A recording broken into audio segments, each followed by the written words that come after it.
Hi friends, this is Anil. Welcome to నాన్న మనసుదా channel. Big boss హౌస్లో nomination ప్రక్రియలో భాగంగా ఒక 6 నామినేషన్లో ఉండటం జరిగింది. ఈ 6లో విష్ణుప్రియ, నాగమణికంఠ, నిఖిల్, నైనిక, నబిల్, ఆదిత్య వంగారు ఈ 6 నామినేషన్లో ఉండటం జరిగింది.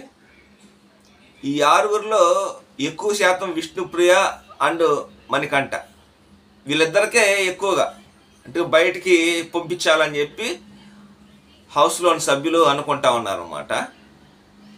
నాగమణికంఠని ఎవరైనా కానీ నామినేషన్ చేసినప్పుడు అతని వాదనలు గట్టిగా వినిపిస్తారు, ఎవరు నామినేషన్ చేసినా కానీ.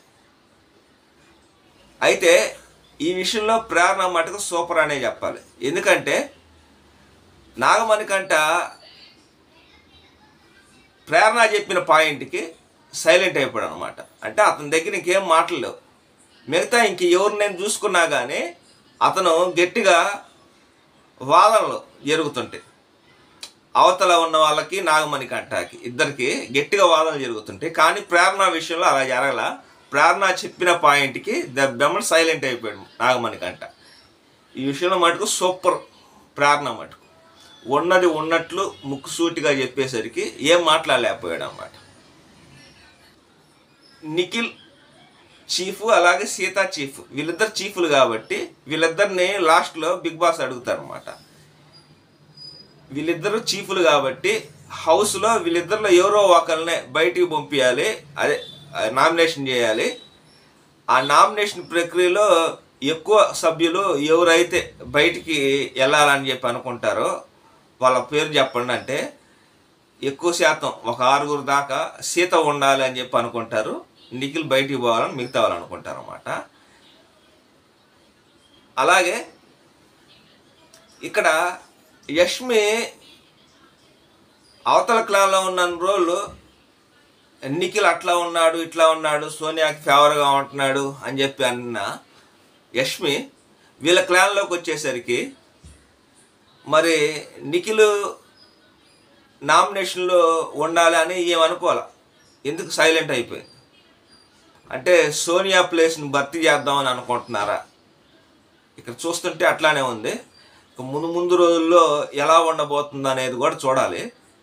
ప్రస్తుతానికైతే మనకి సోనియా ప్లేస్ని భర్తీ చేస్తారా యష్మి అనే ఒక ఆలోచనలో మనకి స్పష్టంగా కనిపిస్తుంది. ఒక ఆలోచిస్తే నెక్స్ట్ నాగమణికంఠ గారు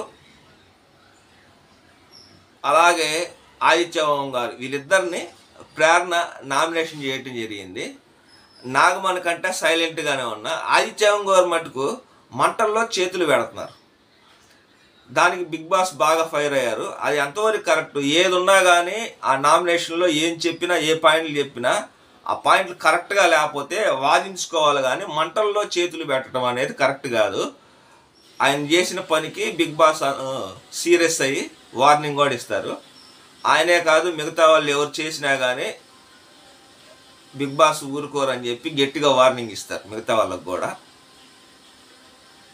ఈ నామినేషను ప్రక్రియలో భాగంగా ఇప్పుడు వరకు మనం చూసుకున్న ప్రకారం డేంజర్ జోన్లో నాగమణికంఠ, నైనిక, ఆదిత్య గారు వీళ్ళు ముగ్గురు ఉన్నారని అనిపిస్తుంది మనకి.